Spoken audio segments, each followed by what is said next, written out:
Welcome back to another edition of the Dr. James Show. I am Dr. James, and I'm thrilled that you can be here for what promises to be another compelling episode. I'm particularly excited about this episode because we're showing it during Autism Awareness Month. And many of you know I have two sons that are on the spectrum. And I believe today's show, that's right, I believe today's show is really going to warm your heart. Before we bring out our guests, Angela and Jake McFarland, let's take a look at a video clip that begins to tell this amazing, amazing story. Spinning records and sipping some coffee. That's the idea behind a pandemic-born business in Montgomery County. The Vinyl Closet record store is run by a couple and their son who has autism. His parents say working at the shop has helped him open up and gain confidence. Photojournalist Todd Haas takes us there. Hazelnut cream, we're half and half and 2 sugars. It's always like a little pleasant surprise for people that haven't been here before. People will come in for records and go, oh, you have coffee. There you go. Thank you so much. Yep. We've created this environment for Jacob to have a place to go every day and flourish. We started this coffee business during the pandemic. It was pretty awesome. We've been doing coffee and food. The food's good, the coffee is great. And 2 Domino sugars. It has completely changed who he is. Here you go. Grilled cheese with bacon, and what would you like? He's engaging now, I used that to measure the milk in there. has casual conversations with people. Would you like some coffee? Jacob is truly one of our big success stories here at Norristown High School. He's gone through our transition program. Here, Jack, would you like to put the marshmallows in? And now here he is. He started his own business, and he is actually the boss of our students. Best Buddies was a really vital part of Jake's development. So we hire special needs teens and adults to work in our program. It's actually an internship program. Your birthday's coming? Yes. That's awesome. I'm seeing the customers and making everybody happy, and making my mom and dad their drinks and making everybody happy. We're happy here, and we love everybody. It's been great having this business, and I hope it grows more. I couldn't be more proud. I couldn't be more proud. Thank you. Love it. Just like the sticker said. Making everybody happy. He's doing Yep, that. making everybody happy. Making everyone happy. Welcome to the show. Thank you so much. We have Angela McFarland, who is the founder and president at Coffee Closet with barista Jake. And we also have Jake McFarland, who is the co-founder at the Coffee Closet and the lead barista. Welcome to the Dr. James Show. Woo! Thank you for having us. Thank you for having us. Stay in the frame, bud. Thank you for having us. What a sensational story. Before I dive in, because there's a lot to dive into, what's happening these days? How are you guys doing? What's up? We're doing great. We're doing good. We're making coffee, food. It's been going great during what happened during the pandemic. It was pretty hard on us. We weren't getting that much business, but it's gone pretty well this year as well. And we like it, and I'm starting to like it. There you go. I couldn't say it any better. Enough said. You've made the transition from school to entrepreneur just like that. So many of us want to do that, but it takes time. It takes years. What has helped Angela and Jake? What has helped with his transition from school to now being an entrepreneur? Can I answer that? Yeah.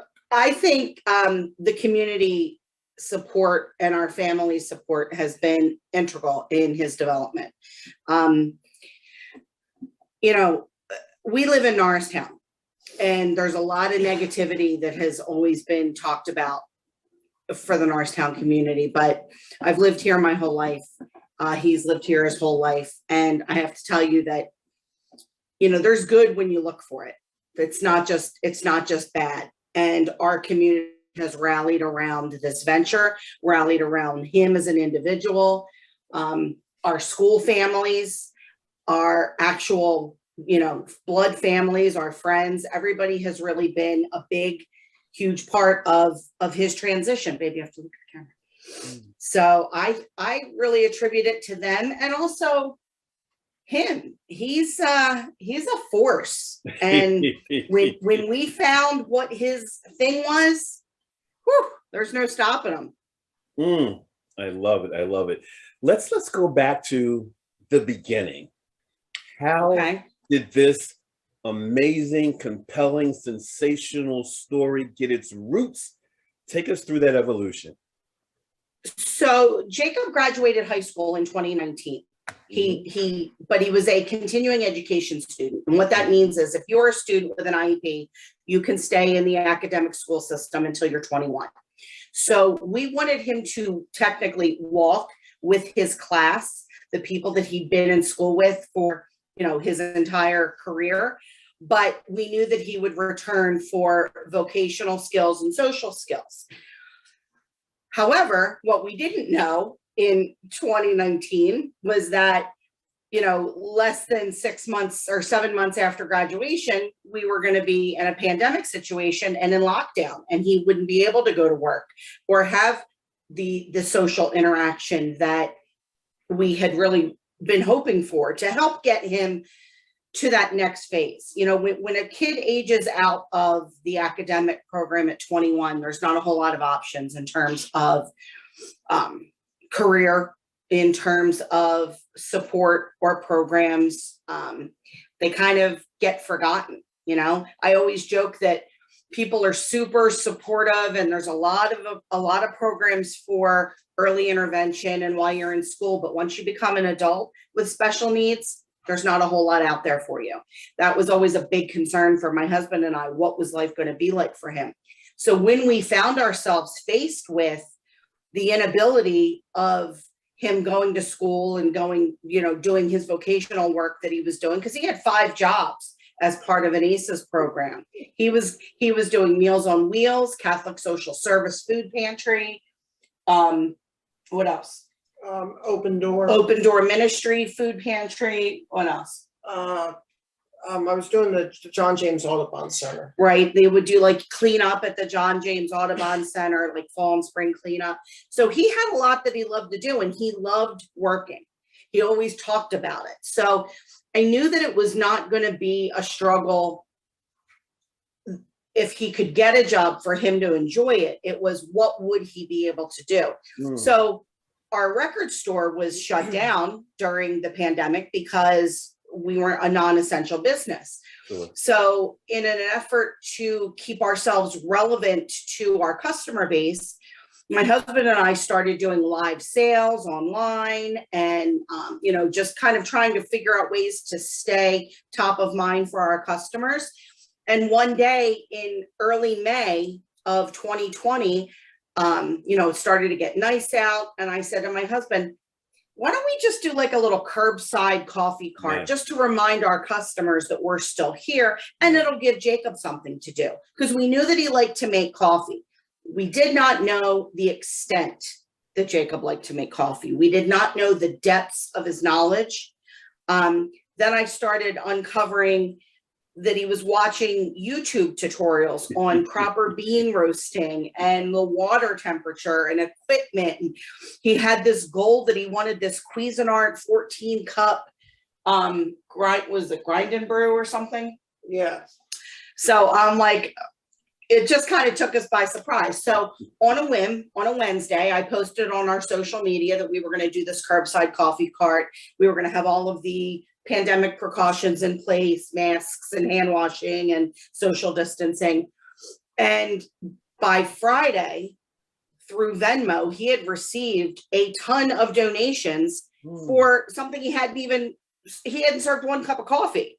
We did announce that the proceeds were going to go to charity. Sure. So we did that. It was a 2-hour window. I expected 8-10 people, mostly family, and our parking lot was packed. Wow. And he got super overwhelmed about 40 minutes in. He was tired, he was hot, he was overwhelmed. It was the first time he had really heavy social interaction in 3 months. Yeah. And it was something new for him. So he kept saying, I got to sit down. And I'm doing the whole parenting, talking through my teeth and going, people are here to see you. You know, do not embarrass me. They came here for you. So, you know, we finished that day out. I did not. No, you did not embarrass me. You're right. He said, So we don't get finished the that story day out, twisted. and Don't get it twisted. I did not Right. embarrass I you. know. Okay, trust me. This kid does nothing but keep me honest. If I embellish a little bit, he'll call me out on it, and he doesn't care who's around. So we got home that night, and I thought, well, you know, he melted down a little bit, so maybe that wasn't the best idea. He took a shower, he regrouped, and then he came to me. And do you remember what you said? No, I don't. He laid on the bed next to me and he goes, Mom, that was a lot of fun. Can we do that again? That's good. So I said, sure, let's pick another charity and let's do it again in 2 weeks. So we picked another charity, posted it again, and the outpouring was double what it was the first time. And then I've had a blog about raising him and sort of the lighter side, like the funny stories. Sure. There's enough out there about how difficult it is. I always wanted parents to understand that it's not the end of the world to have a kid on the spectrum if you tap into what they're good at, and he can teach you so much. So I always shared the funny and the frustrating stories, the crap that he would pull that I'm like, can anybody else relate to this? Yes, and I started, I started getting comments from all over of people saying, I love seeing what Jake's doing. Do you think my child will ever do that? Or, you know, I'd love to bring my child to meet Jake. He's an inspiration. And I'm like, that's unbelievable. Like, that was way more than we had ever expected. So wow. With the money that he made the second time around, after we donated, you know, 3/4 of it to the charities, we commissioned our friend of ours to build him a coffee cart. That our goal was, we were just going to put it in the front of our record store, and maybe 1-2 Saturdays a month, he would be there and serve coffee as a hobby. It was really just to give him something to do. The day that he had his grand opening, he did more business than the record store did. And he was over the moon. And I said to my husband, there might be something here. Let's see what's up with this. So because I was a recruiter and I was working from home, I would just set up shop at the record store and work, and I would oversee what he was doing when he was making coffee, and he got busier and busier and busier.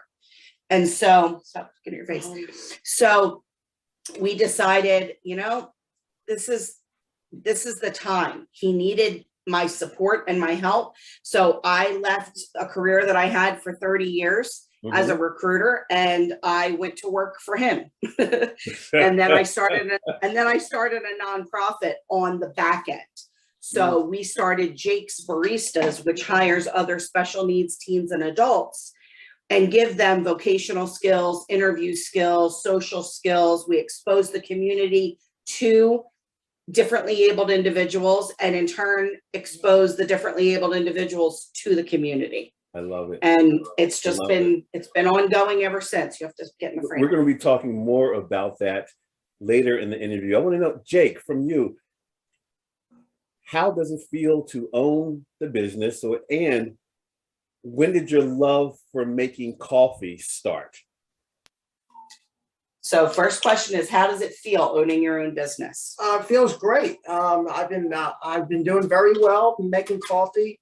I did coffee before. I only did coffee back then. Then I started doing food, and then we started having an own cafe where Mr. Dallas started having us doing food. It was incredible. Mr. Dallas is my husband's best friend, and he's a chef, and he was integral in getting the program set up and setting up our kitchen and teaching us what to do, because, you know, yeah, I'm an Italian mom, but I never cooked professionally. Sure. I just make the family recipes in this little cafe. So we're going to put a picture up. I want you to tell us what's happening during this picture. What does it mean to you? Let's put it up there. I believe Jake is holding a sign. Please be kind, be patient with our barista. Each one of us is working very hard to learn, grow, and succeed. Regardless of your mood, we only accept love to our associates. Capiche? Tell us about that sign. That sign actually came as the result of a customer who I can only assume didn't know our backstory, didn't understand that the associates that are working for us are special needs. And the customer was frustrated at the barista because they put the wrong amount of French vanilla creamer in their coffee. The particular barista that this affected is severely anxious, and it set her back. She walked away. She was trembling. She asked if she should call her mom to go home. And I got really upset by that, because you don't treat anybody like that ever, but you certainly don't act like that because somebody put too much creamer in your coffee. Yeah. And I, as much as I want the community's business, I'm not going to tolerate the associates being mistreated in any way. I'm not going to tolerate me being mistreated in any way. Oh, he's smooth operator. Oh, he is nothing if not charming. Trust me. Trust me. So I wrote that sort of as no, I've never been accused of being passive aggressive. I've only ever been accused of being aggressive. But that's sort of my passive aggressive way of saying, if you can't come in here and be pleasant, allow me to show you how to get to Dunkin' Donuts or Starbucks. Your business is truly a family-owned business. You have a couple of pictures that convey that. What makes your family-owned business different and special? It's going to sound cliche and hokey, but my husband and I are best friends. And my husband and his children are best friends. And so that's sort of the foundation. Everything that Jacob does, everything that he loves, everything that he gets into, whether it be different TV shows, certain music, coffee, is directly related to his idolizing his father. And so that's why it works, because, my husband's one of the good ones. He's raised 3 amazing children, and they all have their own very close relationship. But, he had 2 older children when Jacob was diagnosed, and they're my stepchildren. The other 2 children are my stepchildren, right, or my bonus children, as I prefer to call them. But for me, when Jacob was diagnosed, I thought, well, there must be something wrong with me then, because my husband has 2 other children that are not special needs. So it must be my fault. And I went through this whole psychological downward spiral, and my husband was like, that's not how it is, and he really had to kind of, as a man, right? As a man with a son, he had to realize that he had to reach Jacob in different ways. Sure. He wasn't going to just go out and have a football catch with him like he did with our older son, Christopher, or, he wasn't going to do some of the things that he did with our daughter, Teresa. He had to find a different way to reach him. And that was always through watching different TV shows. I mean, my husband is incredibly nostalgic. If the fact that we own a record store didn't give that away, okay. If that didn't give it away, the fact that like all of his favorite shows are on like Me TV and Antenna TV and all from his own youth. And now that's what Jacob watches. I mean, what are some of your favorite shows? Sanford and Son, Good Times. Sanford and Son. Sanford and Son. Sanford and Son is his favorite show. Different Strokes, Good Times, All in the Family. And that's all because it's the big one. It's a big one, Elizabeth. No, that's Russ. Oh, that's Russ. I'm sorry. But who's he imitating? Fred. Fred, right. So he, he gets all of that from his relationship with his dad. Oh, and what's happening. So when we tie that all in, Hey. The Jeffersons, what else? All the Family. Happy Days. Yeah. Dennis the Menace. Oh yeah, he's always old school. Yeah. Dennis old the Menace. school. He came in, but he came upon Dennis the Menace on his own when he was little. He actually was Mr. Wilson one year for Halloween. Just Good very old Mr. organically, he Wilson. came to that. Right? Yeah. There's a question in the chat room that says, I guess it's directed towards you, Angela. What advice would you give parents who are raising a child on the spectrum? Your story is incredible. So what advice? All parents who have this opportunity, privilege, have different stories. My story is probably different from yours, but what advice would you give? It's actually pretty simple, and it's the same advice that I've given time and time again, and that's you have to meet your kids where they are, not where you expected them to be, and then you grow together. You have to shelf any of your preconceived notions or any ideas of what your kid's life was supposed to be like, and you have to forge a life together. It's definitely a different path. It is not going to be easy, but it's also not the end of the world. A very humbling experience happened the day we suspected that there was something askew with Jacob from the time that he was 6 weeks old. I read that where I believe you said you thought there was something not typical about Correct. Jacob, and couldn't put my finger on it, but I've been around enough children in my whole life, and I'm the oldest of all of my cousins on both sides of my family. Well, one of the oldest on both sides. So all of my younger cousins, and because I'm from an Italian, Irish, Catholic family, and there's a lot of us. So I was always babysitting or spending time with my younger cousins, and I'm an only child, so I didn't have siblings, but these other cousins are like siblings to me. So, and I watched, their development, and I saw things that they did, and I'm like, Jake's not doing certain things. And, there is truth in mother's intuition. There just is. And I'm sure there's father's intuition too, but I can only speak about mother's intuition. Absolutely. And so I fought vigorously for him to get services. And I had a very humbling moment when we finally got the official diagnosis that he had PDD-NOS, which stands for pervasive developmental disorder, not otherwise specified. I knew it in the back of my head, but when you hear those words, it does crush your soul a little bit. It's paralyzing. But it's paralyzing. Emotionally, it was physically debilitating. I couldn't figure out how to put my left foot in front of my right foot to make it back to my car. But we were at DuPont Hospital when I got the diagnosis from the developmental pediatrician team that we were seeing. And as we were walking out of the hospital, a family who had a child with a terminal illness was walking in. No. And I looked at them, and I looked at Jake, and I looked at them again, and I said, it is not the end of the world. My child, autism is not fatal.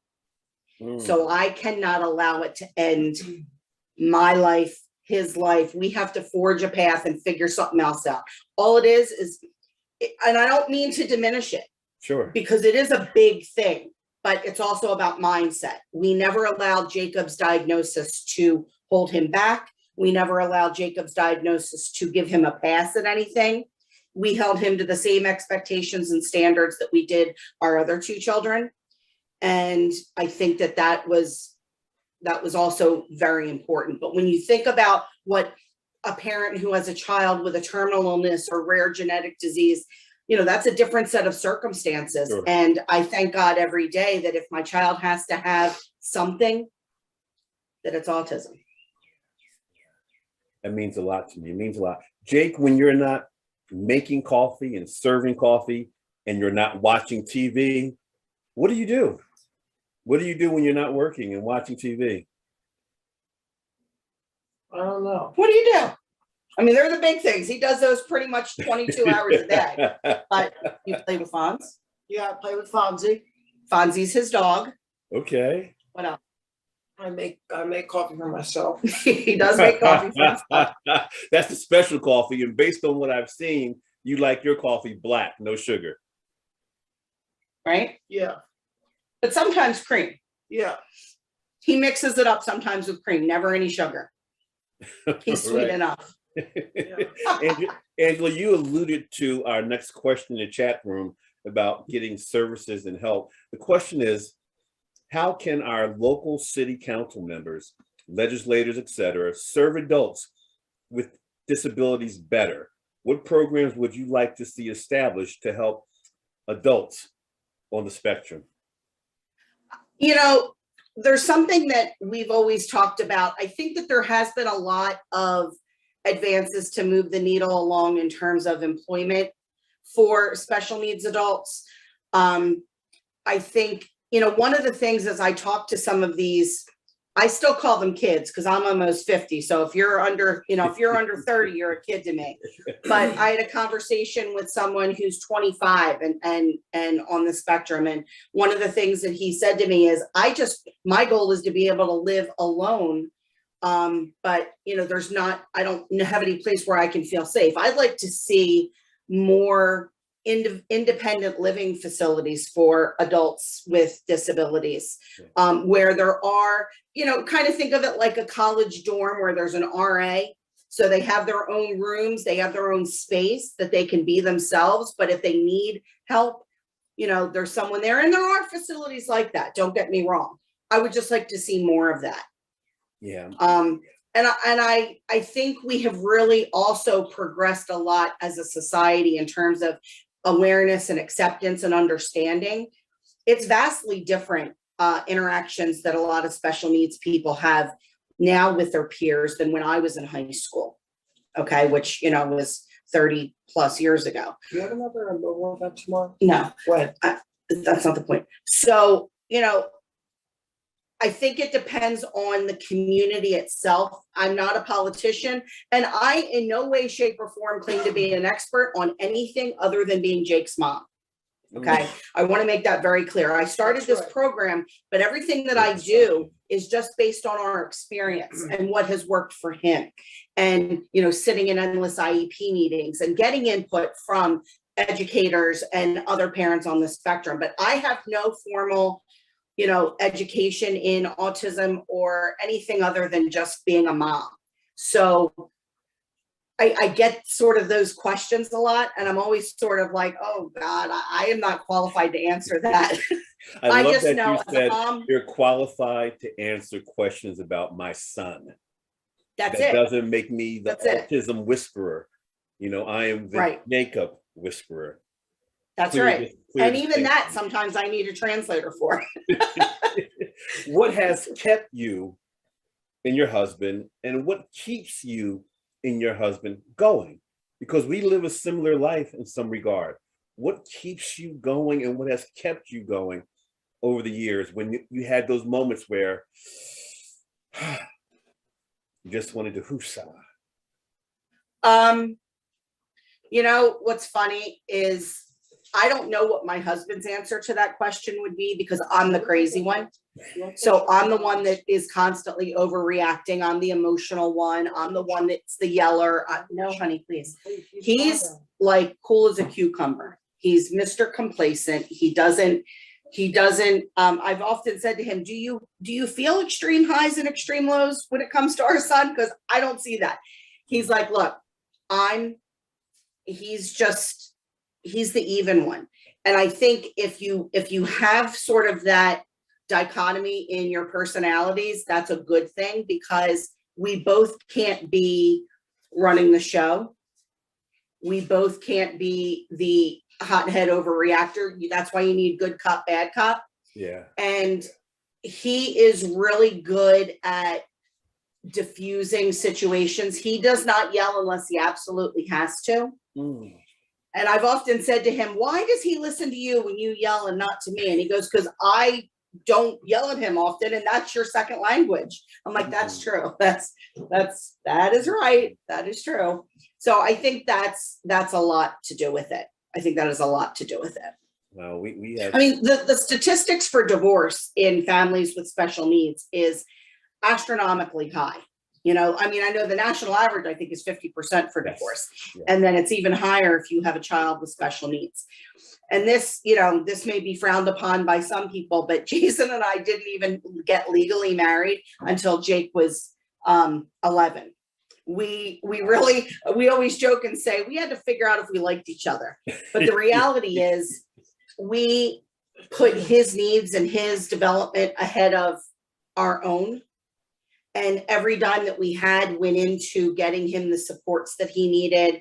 And all of our time went into getting him the supports, but also making sure that our two typical children were having a happy, fulfilling life, and that they were never second fiddle to Jacob's needs. So, you know, we really had a strong foundation before we finally said, yes, I do. And then we just kind of grew even closer after that. This is an amazing story, amazing. And I mean, he drives me nuts. I'm not putting a halo on the man. I live this too. I know. And he certainly would not put one on me. He certainly would not put one on me. But at the end of the day, our common goal has always been that our kids are good people, that they're happy, that they're healthy, and that they're contributing members of society. And our daughter is almost 31 and she's a teacher. And our other son is almost 26 and he actually is following in my old footsteps of being a recruiter. And, you know, I think that we've done what we needed to do. Now, my other two, the two older ones, you know, they've got an amazing mom that was integral, and she's great with him. She's actually an educator in the autism profession. And so she understands a lot with Jake. So, you know, our family unit is a little bizarre, I think, but it works. And I think that's what's kept us going. Yeah. You mentioned earlier about working there for the other students, the other children, is almost like an internship, which is phenomenal. Jake, how do you feel about working with the other staff members, the other people who work with you? What's that like, working with the others? I feel good. I feel great. I feel great working with the other students. It's awesome. What did you just do on Sunday? Help them out. You trained, right? Yeah, I trained them. So we had a new barista that just started. Oh, look, there's our kids. We had a new barista that just started on Sunday. And due to his school schedule and family life, he's only going to be able to work with us one weekend a month. But Jacob, it was really a tearjerker moment for me. And, you know, yes, I'm a mom and I'm sappy, so I cry a lot. But Jacob just kind of took the bull by the horns. He introduced himself to Braden. He gave Braden a tour. Baden, sorry. Thank you. I called the kid by the wrong name and he corrected me. Almost. He gave him a tour. He showed him where everything was. And for me, I think one of the most meaningful things that I observed, because I try to pull myself out. I let him do as much as he can do. And I was sitting at one of the tables in the cafe and I heard them having a reciprocal conversation, asking quality, getting to know you questions of each other, pausing and waiting for a response. And that's something that he never, ever did before. Yeah. And it may sound like to a casual viewer, somebody may say, well, what's the big deal? He's 21. Of course he's asking getting to know you questions. Now, Jacob would have conversations, but they were always one-sided. It was always only what he wanted to talk about, and it was often scripted. It would be him reciting. He would be talking, but it may just be him reciting things he heard on TV or in a commercial.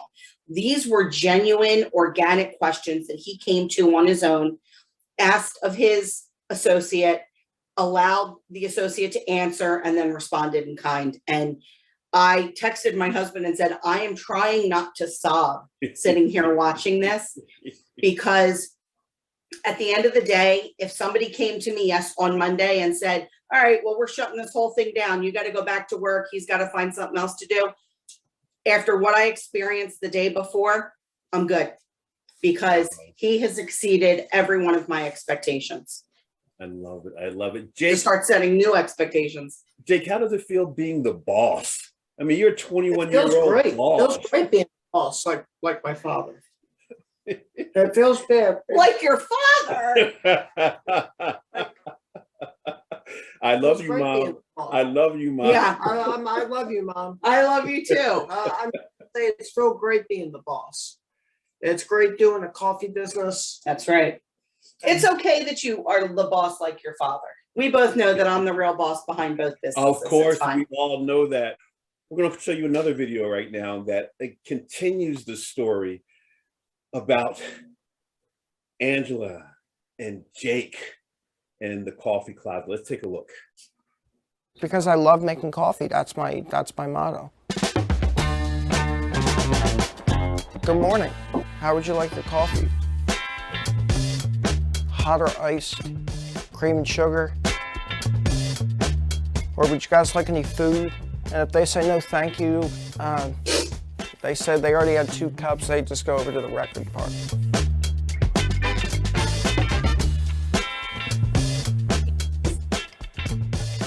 The concept is a record store with a small cafe inside and a nonprofit in the back office. But are you going to be interviewing Daddy as well? Coffee Cart started with my son Jake and my wife. So my buddy built a coffee cart for him, and we started down here at the old shop. And when we moved here, we brought that business into this business and combined them. He works in a record shop. I just like that. We want community, we want family, we want people in a safe space. We want community. Isn't he cute? We He's so cute. Foxy. We want people to feel safe. We want a community. There's a comment in the chat room that says, your viewpoint and experience is valuable and appreciated. Thank you. Thank you. Now, Thank you. You enlist the help of others, right? Your charity partners.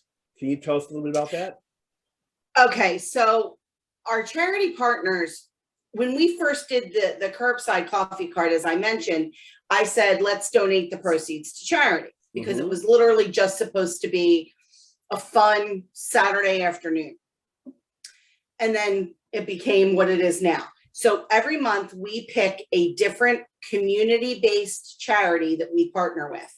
And what I mean by that is I host mini fundraisers for these smaller charities in our community, whether it be live music events, or I do collections of supplies and goods and canned goods and clothes.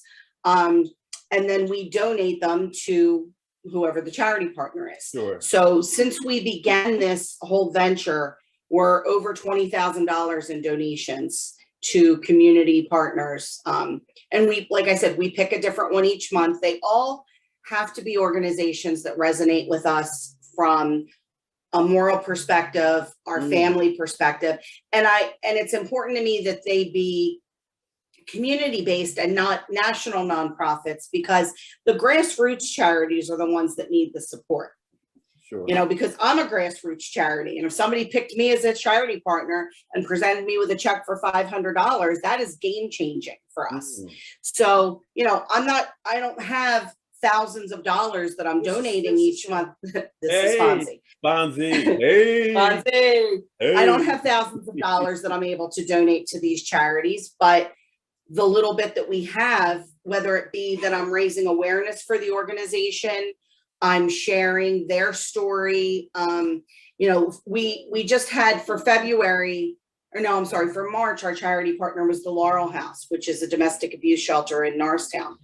And we raised over $2,000 for them, plus $600 worth of gift cards, and 2 huge crates filled with supplies off of their wish list. So, you know, and it's just, the reason we do that is because it's important to me and to my husband that our kids understand philanthropy and giving back and never forgetting where you came from.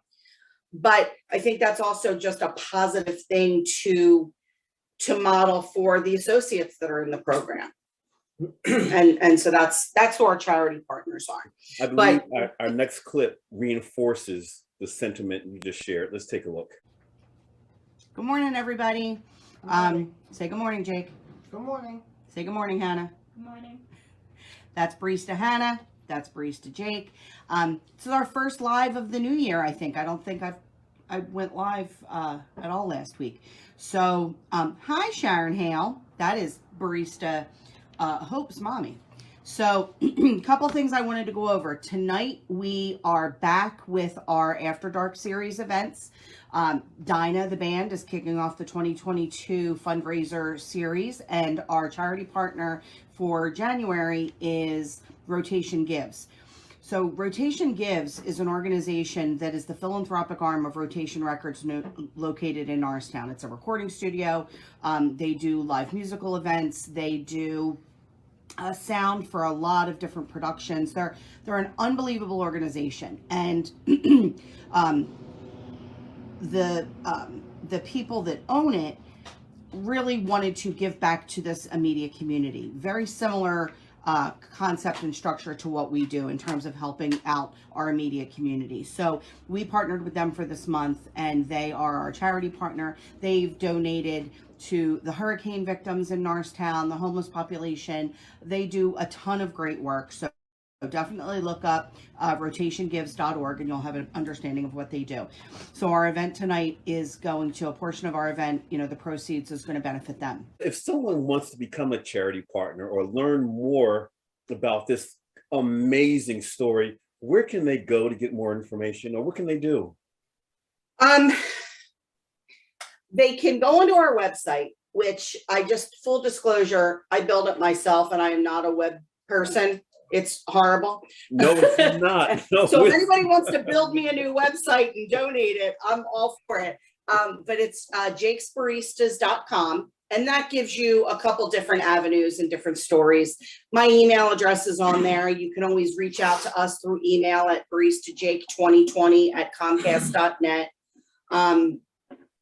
And if you are affiliated with a charity that you think may resonate with us, let us know. I am looking for charity partners for the back end of this year.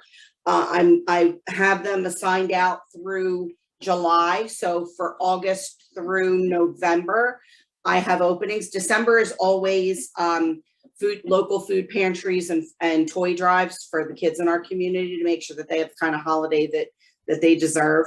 But I'm looking for August, September, October, and November.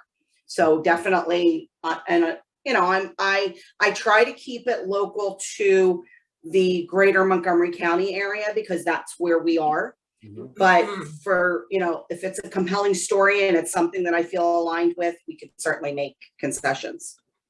Tell me about your business model. I mean, during the pandemic, especially during the early days, many people were dealing with uncertainty and sadness and frustration and change.